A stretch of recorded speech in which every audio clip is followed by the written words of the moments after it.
The first and the most critical thing is to start the class with expectations. Perhaps have them written up in a poster like this on the wall, and refer to them frequently throughout the class. If students know that they're expected to have fun and do their best and be safe and pay attention and keep smiling, then that will help the rest of the class run smoothly. Whether it's a phrase such as ready, set, go, a whistle, or the wave of a flag, there needs to be some sort of indication to students as to when an activity is to start. There also needs to be an indication to them as to when it will finish, whether it is a whistle or some sort of finish line they need to get to, or the final person's turn. There needs to be an understanding of when the activity will end. See the big shadow? Stay ready, set, go then. Come back. I want to be in Massey's. You're all running together? Okay, ready, set, go.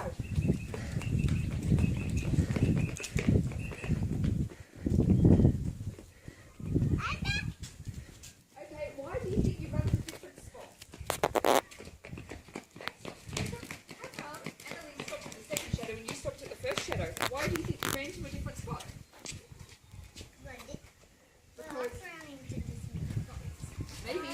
Maybe it's because Caroline didn't tell you well enough exactly where you need to run to. Would it help if I went up and stood at the finish line? Yeah. Yeah? So you guys stay here. Wait here. Wait on this line. On that line there. Good job. Mom can say ready, set, go. Okay, Elizabeth, you make sure everyone's on the line. Yep, everyone's on the line. Okay.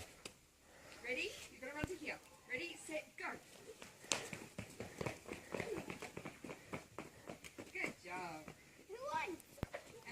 Students behave slightly different in any different situation, so you need to look at the students and determine quickly how their behaviour is going and whether you need to make any adjustments. In the video, the adjustment was made that the student that was fidgeting and not paying attention was given a job to do. Once the student had a job to do, she was much more focused and prepared to participate in the activity. The first thing to do in the class is to set up the learning environment, which means choosing somewhere safe and, if needed, doing any risk assessments for activities. If you get the students to move into a clear area, or if they are on an object, such as a trampoline, making sure they are not too close to the edge. When giving instructions to the students for their place, you need to verbally explain to them where to go whilst also pointing and gesturing to the location. You may need to walk over and tactilely adjust the students so they are in the correct location for safety.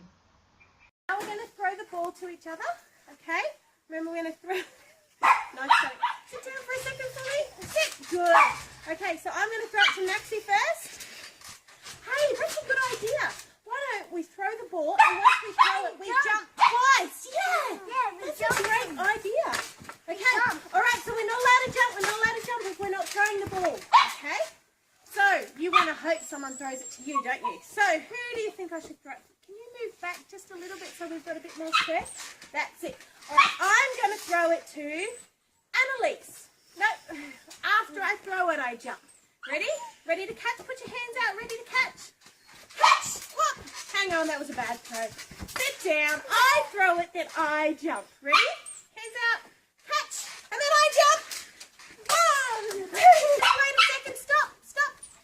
Before we throw the ball, let's make sure we're looking at each other, okay? So if you can see Elizabeth's eyes, then she can throw it. Okay. Elizabeth, throw it to Max. That's it. Good. Now jump. Give it 2 jumps. Jump. Now The teacher gave clear instructions as well as demonstrated the activity to the students before it was the student's turn. In the activity, you also would have noticed that student input was taken into account and the lesson was adapted based on their input.